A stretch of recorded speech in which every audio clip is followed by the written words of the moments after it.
two very frequently asked questions. The first one is, do I need a teacher? And that's a question that always kind of befuddles me, because I don't know why you wouldn't want one. I remember when Baba Muktananda passed away, I flew back to India for his Mahasamadhi, and Baba Prakashananda was there, and I just had gotten off the plane, and my Indian name was Narayan. And so he was walking along the pathway in the woods, and he looked at me and he went, "Oh, Narayan, Narayan, Narayan, Narayan." I knew Narayan would come. And I said to him, "What should I do?" And he said, "Okay, you stay 30 days here and you do this chant and do this mantra, and then after that's finished in 30 days, I want you to come out to Nasik where I live." And I was kind of like, okay. Because to me, I always see a teacher as somebody who's really on your side. Simply stated, they have your best interest at heart, not theirs. So for me, I see a teacher as, imagine walking outside and you fall down and you break your leg and you're in incredible pain. And a person comes by and they actually pick you up and they put you in a car and they drive you to a hospital where you'll be out of pain. That to me is a teacher. It seems silly for me to say, "Oh, no, I'm going to stand up and walk to the hospital on my own." My friend Mark in London said it this way: let's suppose I'm looking for a restaurant, but I can't find it. I'm totally lost. I'm in London for the very first time. And a passerby who's been to that restaurant 1,000 times walks by, and he says, "Oh, I can see that you're lost. What do you want?" "Well, I want this restaurant." And the passerby says, "Okay, make a right and a left and go down 2 miles and make another right, and it's on the left-hand side." And then I say, "Oh, no, I'm going to find it on my own." So to me, that's what a teacher is. He has totally, or she has totally, your interest at heart. It is totally organized around, in quotes, you. Which leads to the second question that comes up all the time is, how can you tell a real teacher, in quotes, from somebody who's not? That's a difficult thing to talk about, because in the West, we have a correlation between teaching and quality of teaching or presentation, or do I like the person, and are they a good teacher, or are they, in quotes, do they know who they are?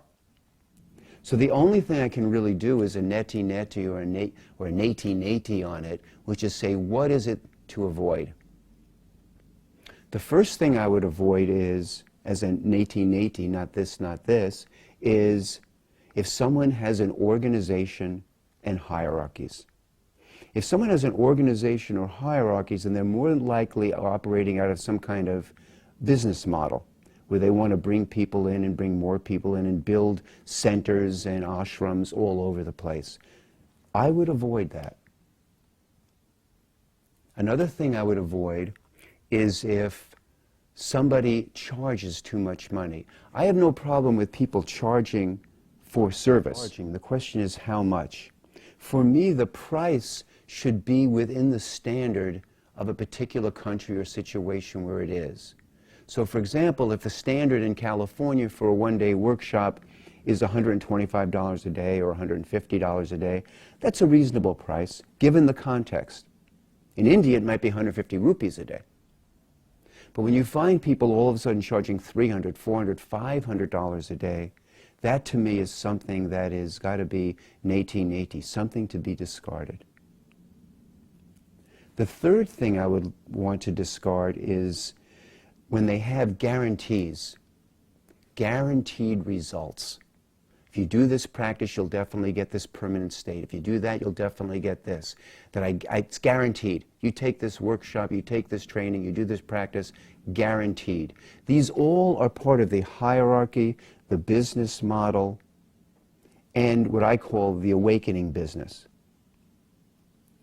Another thing to be avoided would be, on people's websites, it could say something like, our mission is to serve you in your awakening process. Well, the word mission has a funny connotation, because even though it's just the word, it implies there's some kind of higher service that they're doing. Also, service or seva or karma yoga is selfless service. It's not, I will serve you in your awakening process for a price. That's an awakening business. Another thing I would look at discarding is all of a sudden the spouse is brought in. So not only do we have the enlightened master, man or woman, all of a sudden they have the enlightened couple. So the master is teaching Advaita Vedanta, and all of a sudden he brings in his wife, and she's teaching Advaita Vedanta. Why would I avoid that? Because there's an archetype or a structure around, not only do we have the perfect couple. If you've ever seen brochures of people who give relationship workshops, it's the perfect couple standing there like this. Now we have the perfect enlightened couple. And finally, the last thing for me that would be important to discard is this concept of integration. In other words, there's a subtext or a context underneath it that if you do this spiritual practice, you'll be able to be more, do more, have more, create more, have a better relationship, make more money, have more. Now, spirituality is not about being more, doing more, having more, creating more. According to Maharaj, spirituality is one thing and one thing only, and that is finding out who you are. So there's a trap around integration or embodiment, or all of a sudden I'll be embodied and aware and fully enlightened, because the essence of yoga is you're not the mind, you're not the body, you're not the doer. And if you're not the mind, body, or doer, who or what is there to be integrated or embodied?